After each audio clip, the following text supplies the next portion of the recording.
Hi అండి. నాకు నచ్చిన గుళ్ళల్లో బాగా నచ్చిన గుడి ఇదేనండి. ఇది భక్త హనుమాన్ టెంపుల్ అంటారు. కానీ 7 టెంపుల్స్ అండి. అంటే మల్టీ టెంపుల్ అనమాట. ఇదొచ్చి సనత్ నగర్‌లో ఉంది. ముందుగా లోపలికి వచ్చిన వెంటనే మనము గణపతిని దర్శనం చేసుకుంటాము. అక్కడ పిల్లలు చూడండి ఎంత చక్కగా కూర్చున్నారో.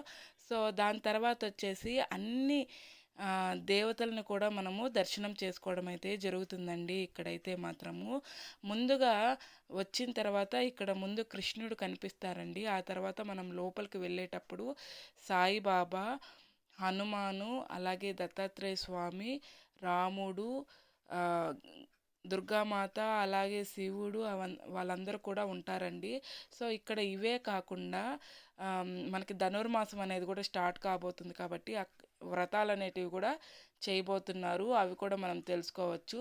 మనకి నెల నెలా కూడా ఇక్కడ ప్రతి ఒక్క సంకట చతుర్థి కానీ, పౌర్ణమికి మనకి చండీ హోమాలు కానీ అవన్నీ కూడా చేస్తారండి.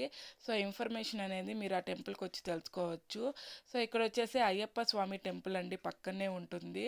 ఇక్కడొచ్చేసి ఈ సీజన్‌లో అయ్యప్ప స్వాములు చాలా ఎక్కువగా వస్తూ ఉంటారు. ఆ తర్వాత వచ్చి సరస్వతీ దేవి అమ్మవారి టెంపుల్ అండి.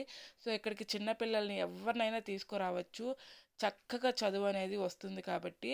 తర్వాత వచ్చేసి మనకి ఇట్లా బయటికి రాగానే వచ్చి పక్కనే వెంకటేశ్వర స్వామి టెంపుల్ ఉంటుందండి.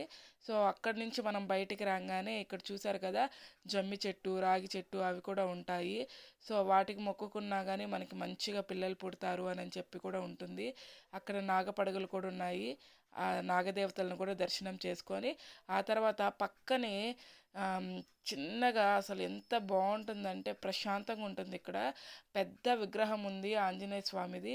అది చూస్తూ మనం చాలాసేపు అలాగే కూర్చొని ఉండిపోవచ్చు అనమాట. సో, నాకైతే బాగా నచ్చింది.